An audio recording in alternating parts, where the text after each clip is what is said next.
진시황이 흉노를 몰아내고 쌓은 장성이 어디 있었으며 이 장성의 동쪽 종점인 요동이 어디 있었는지를 통해서 부여의 위치를 한번 찾아보겠습니다. 부여를 찾아가는 이 5번째 강의입니다. 진시황이 몽영을 시켜서 이 황하를 따라 쌓은 장성은 수천리 또는 만리로도 기록이 되어 있는데요.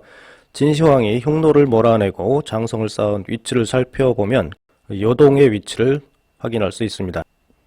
이 요동을 확인하면은 요동 동쪽 천리에 떨어져 있던 고구려, 그리고 이 고구려 서쪽과 북쪽에 걸쳐 있던 부여를 확인할 수가 있는 것이죠. 진시황이 장성을 쌓은 목적은 고조선 서쪽에 있던 흉노를 막기 위해서였기 때문에 동쪽보다는 서쪽으로 이렇게 뻗어 있었습니다. 사기 몽염열전을 보면 몽염은 30만을 이끌고 북쪽 용적을 물리치고 황하 이남을 차지하고 장성을 쌓았다고 기록하고 있어요. 그 기점이 임조고 종점이 요동이었습니다. 이 기록에 7세기 당나라 시기 주석을 단 사기 정의를 보면은 정의에 보면은 장성 동쪽에 요수 즉 요하가 흐르고 서쪽으로는 바다에 이르렀다고 합니다. 중국에는 서쪽에 바다가 없죠. 이쪽에 바다가 없죠. 그런데 이 서쪽에 바다에 이르렀다는 얘기는 이 바다가 청해호, 청나라 때까지만 해도 여기 서해라고 불렀습니다. 서쪽 바다, 이 청해호를 말하고 있고요. 기원전 1세기 사기 기록의 요동과 7세기 당나라 요수는 모두 이 요라는 근처를 기준으로 얘기를 하고 있습니다. 이 요주 보이시나요? 이 요주가 기준이 돼서 요동이 되고 요서가 됩니다. 이 당나라 시기 요주는 현재의 진중시 좌권현, 즉 석가장 서남부에 있었습니다. 따라서 이 몽염이 활동하던 서한시기나 당나라시기의 장성의 동쪽 종점이 우리가 알고 있는 이 바닷가 산해관이 아니라 이 요주가 있던 태항산맥 인근이었었던 것을 알 수가 있는 것입니다. 진시황이 쌓은 장성의 위치를 보면은 2021년 중국에서 발표한 논문에서 확인이 되는데요. 이 흉노가 있던 황하 이남 지역에서는 이게 황하입니다. 진시황이 통일되기 전에 진장성이 이렇게 그려져 있어요. 여기 있었다는 얘기입니다. 이게 황하 이 만곡부 사투 지역 남쪽에 원래 진시황의 장성이 통일 전에 있었던 것이죠. 그러다가 통일 후에 쌓은 장성을 보면은 이후에 흉노를 여기 원래 흉노가 있었습니다. 여기 흉노의 땅이었어요. 그 흉노를 몰아내고 이 황하 북쪽에 장성을 쌓았는데 그 종점을 보면은 현 호화호특을 넘지 않고 있어요. 이렇게 쌓았다는 얘기입니다. 기록을 보면 이 황하 북쪽에 북가와 음산 지역에 장성을 쌓았다고 하는데요. 이 북가와 음산이 여기입니다. 네, 우리는 진시황의 장성을 이쪽까지 보고 있잖아요. 사실은 서쪽 바다에 이르는 흉노를 막기 위한 장성이었지 이 조선을 막기 위한 장성이 아니었습니다. 이 장성의 끝인 이 호화호특은 있는데요. 제가 오한으로 비정하는 곳입니다. 진시황이 장성을 쌓던 당시 흉노는 완전히 망한 게 아닙니다. 상곡이라는 현재 보정시인데요. 이 지역에서 이 예맥조선과 국경을 마주하고 있었어요. 따라서 진장성 또는 진장성 끝 요동은 이 흉노와 조선 국경인 이 보정시 남쪽에 있었던 것을 알 수 있습니다. 흉노와 예맥조선이 상곡에서 접하고 있다고 나옵니다. 현재 중국에서는 이 진장성을 산해관 넘어 심지어 한반도까지 그리고 있는데요. 이거는 역사 기록과 전혀 맞지 않는 사실입니다. 앞서 밝혔듯이 진시황이 통일할 때까지 고조선이 상곡, 보정시까지 있었으면 이 보정시에서 발견된 비파형 동검으로도 확인이 됩니다. 우리 학계에서는 잘 믿지를 않는데요. 이 논문을 쓴 분이 중국에서 공부한 일본 분입니다. 근거 없이 여기저기 주워서 이 지명을 이렇게 비정해놓고 여기에서 비파형 동검이 나왔다고 했을 리는 없을 것 같아요. 즉 흉노가 쌓은 장성이 흉노와 조선의 접경지였던 이 보정시를 넘지 못했다는 얘기입니다. 그럼 진장성의 동쪽 종점인 요동이 구체적으로 어디 있었는지에 대해서 좀 더 살펴보겠습니다. 7차 교육과정 중학교 교과서를 보면은 6, 7세기 수나라, 당나라와 고구려 사이에 격전이 일어났던 이 요동이 현재 이 현 요하 기준으로 그 동쪽으로 그려져 있습니다. 그런데 원래 요하는 후한 당시에 서기 1, 2세기에 현재처럼 이 서남쪽으로 이렇게 바다가 흘러가는 이 지역에 있던 것이 아니라 동쪽으로 곧게 흐르는 강이었어요. 후한 당시 서기 1, 2세기 이 고유라는 사람이 회남자에 달았던 이 주석을 보면은 이 요수가 갈석산에서 빠져나온다고 그래요. 앞에 설명했듯이 전국시대 갈석산은 황하 이남에 있었습니다. 그런데 후한 당시 갈석산은 전국시대와 달리 현 석가장 이 고성구 쪽에 있었어요. 즉 북쪽 요새 지역부터 동쪽으로 곧게 흘러 요동의 서남쪽 바다, 즉 내륙해인 바레만으로 들어갔다는 얘기입니다. 위치는 현 석가장 인근입니다. 즉 북쪽 요새 지역, 요 산맥 지역입니다. 이 요새 지역에서 흘러서 석가장 인근 갈석산을 빠져나온 뒤에 이 요동의 서남쪽 바다, 즉 내륙해인 발해에 들어간다는 얘기예요. 이 기록에 보면은 일단 요하는 동쪽으로 곧게 흘러야 돼요. 이 한반도 쪽에 있는 강들은 동쪽으로 곧게 흐르는 강이 없습니다. 그리고 석가장, 즉 후한 사람들이 갈석에 있다고 여겼던 이 석가장 고성구 일대에 흐르는 강이어야 됩니다. 이 조건에 맞는 강들을 쭉 보면은 이 호타하가 있고요. 호타 밑에 부양하가 있고 사실은 이 장하도 이 발에 유입되는 동쪽으로 곧게 흐르는 강입니다. 그래서 이 세 강 중에 하나가 요하였던 것을 알 수가 있는데요. 이 요하가 현재 만주에 흐르는 이쪽 서남쪽으로 흐르는 강하고는 전혀 방향이 맞지 않는 것이죠. 이 회남자나 산해경에 나오는 이 요수들은 이 한자가 좀 다르지만 같은 강으로 볼 수 있어요. 이 요수, 즉 요하들은 동쪽으로 곧게 흐르거나 아니면 동남쪽으로 발해로 물을 댄다라고 돼 있어요. 즉 이 요수가 현재처럼 서남쪽으로 흐를 수 없는 것이죠. 이 동쪽으로 흐르던 요수를 현재처럼 만주의 고대에도 이 요수였던 것으로 인식하고 있는 것입니다. 이는 큰 오류가 아닐 수 없죠. 결론적으로 이 요수가 있던 지역이 바로 요동이었다는 얘기예요.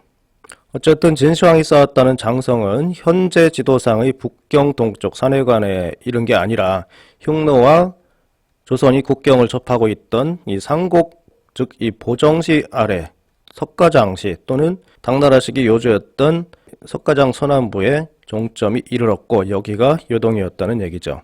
요동이 석가장시 인근이었다는 증거는 이외에도 여럿이 있습니다. 이 한나라 당시 기록된 이 월절서라는 책을 보면은 한나라 이전 요동이 연나라, 제나라, 조나라가 이 공유했던 땅으로 나와요. 현 석가장 남부, 즉 당나라식이 이 요주였던 진중시 좌건현일 수밖에 없습니다. 만일 요동이 현재처럼 현재 요하 동쪽이라면은 이 요동 인근에 진나라, 제나라, 연나라가 다 모여 있을 수가 없는 것이죠. 즉 이 요동이 진과 제와 연이 공유할 수 있는 땅이어야 되고 그곳이 바로 이 발해 서쪽에 이쪽이었던 것입니다. 이 자치통감을 보면은 후한시기 황제가 이 중산에서 장성, 즉 만리장성을 넘었다고 하는데 이 중산이 있던 곳이 바로 석가장시 북쪽입니다. 즉 그곳이 바로 장성의 동쪽 끝 요동이었던 것이죠. 따라서 여기가 이제 장성의 동쪽 종점인 요동인 것을 알 수가 있어요. 중산국이 있던 곳. 서쪽은 제가 그랬죠. 이 서해까지 이르렀다고. 흉노를 막기 위한 장성이었지 이 조선을 막기 위한 장성은 아니었습니다. 이 요동이 석가장 인근이었다는 증거는 이 중국 학자들도 어쩔 수 없이 인정을 해요. 왜냐하면은 이 중국 담계양 선생님이 그리신 중국의 권위 있는 지도를 보면은 6세기에 이 창녀군이 여기 있었다고 하는데요. 이 창녀군은 이 447년에 이 진나라가 요동에서 분리해서 설치한 곳이에요. 그것도 요동 속국입니다. 즉 이쪽 지역이 이 근처가 요동이었다는 건데요. 현재는 이 창녀가 이 진왕도시 인근으로 와 있어요. 즉 만리장성이 요동에 이르렀다는 기록을 이제 이쪽에 있었던 것을 여기 진왕도시까지 옮기다 보니까 창녀현 역시도 현재 옮겨질 수밖에 없었던 것이죠. 어찌됐건 중국에서도 이 창녀가 이 요동에서 떼낸 원요동이었다는 걸 인정하는 만큼 여기가 요동이었다는 것은 부정하면 안 됩니다. 근거지는 더 남쪽이고 여기는 요동 속국이었습니다. 여기가 요동이었던 것이죠. 이 사실이 요동이 석가장시 인근이었다는 가장 핵심적인 근거가 될 것 같습니다. 이 조조의 위나라 당시 238년에 요동군 치소였던 양평, 이 양평 동쪽에 양수가 흘렀답니다. 그리고 이 양수가 이 황하 인근에 흐르던 장수하고 만났대요. 이 진서 내용을 잘 살펴보시면은 이 양평성 서남쪽에서 동북쪽으로 양수에 떨어졌다라는 기록이 있어요. 장성, 긴 별인 거 보니까 혜성 같아요. 혜성이 양평성 서남쪽에서 동북으로 가다가 양수에 떨어졌다면 양평 인근에 이 양수가 있었다는 얘기죠. 그 양수가 어디냐면은 이 장수로 유입이 되고 이 장수는 또 발해로 유입이 됩니다. 지도를 보면은 이게 장수예요. 고대로부터 여기는 장수로 불렸습니다. 위에는 청장하, 밑에는 탁장하예요. 이 장수에 모여든 줄기 중에 하나가 이 양수였다는 얘기예요. 즉 양수, 장수, 이 장수가 물을 내던 발해, 이 모두 이 지역에 모여 있는데요. 여기가 바로 요동이었다는 얘기고 여기가 이 장성이 끝난다는 이 석가장시 인근의 요동이었던 것이죠. 자, 이제 요동과 장성의 위치가 석가장시 인근이었음을 어느 정도 밝혔는데요. 이 요동과 장성에서 일천리 떨어져 있다는 고구려와 고구려 서쪽에 있었다는 부여의 위치를 한번 찾아보도록 하겠습니다. 고구려는 요동 동쪽 천리에 떨어져 있고 남쪽에 조선예맥, 즉 고조선 수도였던 낭랑이 있었고요. 동쪽에 옥저, 북쪽에 부여하고 접했으며 산은 많은데 호수가 없고 골짜기에 집을 짓고 살았다, 이런 기록이 있어요. 이 3세기 후반 내용입니다.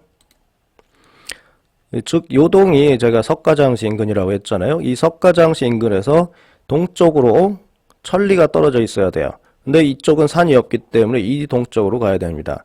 이 동쪽으로 가면은 이 북경시 일대가 나오는데요. 이 북경시 인근에는 큰 산맥인 연선산맥이 있어요. 이 인근에 고구려가 있었다는 얘기입니다.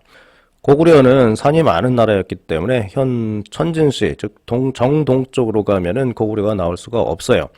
이전 강의에서 고구려 동쪽에 있다는 이 큰 동굴, 이 동굴이 현 승덕시 서남쪽 응수영자 광구라는 도시 안에 있다고 제가 말씀드렸는데, 그렇다면 이 승덕시 서쪽에 고구려가 있었다는 것을 알 수 있는 것이죠. 이 고구려 남쪽에 있다는 조선예맥, 즉 고조선 수도였던 낭랑은 여기에 있었습니다. 즉 북경 일대에 있었던 것이죠. 그리고 고구려 동쪽은 옥저, 그리고 북쪽에는 이 부여가 상당히 넓은 지역까지 차지했어요. 이 음로도 부여 땅이었습니다. 서쪽과 북쪽에는 부여가 있었습니다. 이 삼국지를 보면은 이 부여가 장성 북쪽에 있는데 현도에서 천리가 떨어져 있고 남쪽에는 고구려, 동쪽에는 음로, 서쪽에는 선비와 접하는 곳으로 기록되어 있어요. 후한시대 장성은 이 중산국에 있던 석가장 인근이고 그것이 요동이라고 말씀드렸는데요. 부여는 이 장성 끝 요동 인근에 있던 이 현도에서 북쪽으로 천리 떨어져 있었습니다. 즉 현 장가고시 일대 또는 대동시 일대가 부여였던 것이죠. 부여의 남쪽은 고구려, 동쪽은 부여가 다스리던 음로, 서쪽은 선비, 북쪽은 물이 거의 흐르지 않는 작은 강을 의미하는 약수가 있었습니다. 사실 부여는 처음부터 이 지역에 있었던 게 아니에요. 이 삼국지를 보면은 후한 말에 2세기 말입니다. 요동군 실세였던 공손탁이 이 고구려와 선비 사이에 부여를 두었다는 기록이 있어요. 즉 부여는 후한 말인 2세기에 고구려 서쪽으로 이주했음을 알 수 있는데요. 실제로 3세기 후반 기록된 삼국지에는 부여인들이 스스로가 망명해온 사람들이라고 밝히고 있습니다. 그럼 부여인이 처음 있었던 곳은 어딜까요? 중국 보정시에 가면은 석가장, 이 요동이라고 제가 얘기했던 이 석가장 북쪽에 바로 보정이 있습니다. 이 발해 북쪽에 있는데요. 이 보정시에 가면은 2100년 전 유물이라고는 믿기 어려운 아주 대단한 유물들이 있습니다. 이 보정시 만성구의 한 무덤에서 발견된 유물들인데요. 저는 당대 최고 수준인 이 유물들이 부여의 유물이라고 확신하고 있습니다. 이 중국에서는 이 무덤을 중산국, 즉 석가장 지역으로 발령받은 서한의 왕무덤으로 이 무덤을 규정하고 있는데요. 당시 서한은 고조선을 멸망시키기 전이었습니다. 이 만성한묘가 기원전 113년으로 중국에 비정하고 있는데요. 고조선은 기원전 108년 망하는데 이 108년 망할 때, 고조선이 망할 때 한나라가 건넜던 바다가 이 발해입니다. 근데 보정시는 현재 발해 북쪽에 있는 것이죠. 따라서 당시 보정시는 한나라가 아니라 고조선 영토였는데요. 부여가 고조선 서부에 있었습니다. 위만조선을 배신하기도 하고요. 이 전체 고조선 중에 서부가 이 부여 영토였죠. 이 유물들을 보면은 서한에서 현도를 통해서 항상 부여 왕에게 바쳤다는 이 옥으로 된 관, 즉 옥갑이 있는데요. 이 옥으로 된 관이 발견된 곳이 제가 알기로는 이 무덤이 유일한 것으로 알고 있어요. 유물 중에는 고조선 특유의 북상투, 이 위만이 연나라 사람 위만이 고조선에 투항할 때 했다는 이 북상투를 하고 있는 이 인형들, 그리고 부여인 특유의 무릎을 꿇고 손을 땅에 짚고 조곤조곤 얘기하는 신화 조각, 이런 기록과 일치하는 유물들을 볼 때 이 유물에 가장 일치하는 고대 국가는 부여라고 볼 수 있는 것이죠. 조선과 흉노가 경계로 했던 곳이 이 보정시라고, 여기가 부여였었던 것이죠. 기록을 보면은 이 부여는 주변의 네 정권인 이 선비, 고구려, 현도, 요동, 이 지역들로 둘러싸여 있어야 됩니다. 근데 우리 지도를 보면은 중국에서는 장성을 여기로 보는데요. 이 장성 북쪽에 부여가 있는 게 아니라 장성 북쪽에 선비가 있어요. 그리고 오한이 있고, 그리고 부여가 선비와 고구려 사이에 끼어 있어야 되는데 이 선비와 음루 사이에 끼어 있습니다. 그리고 이 사방 수천리였던 음루 땅과 이 음루 땅이 사방 수천리라고 했는데 거기에도 맞지 않고요. 이 음루와 부여가 60일 거리, 즉 약 800km 이상 떨어져 있다고 나온 그 기록에도 일치하지 않고 있어요. 이는 이 동쪽으로 흐르는 요하를 현재처럼 서남쪽으로 흐르는 현요하로 비정을 한 것과 장성 위치를 현재 기정으로 이 비정했기 때문에 나오는 결과인데요. 이렇게 장성과 요하를 비정해 놓으면은 부여 위치를 결코 찾을 수 없는 것입니다.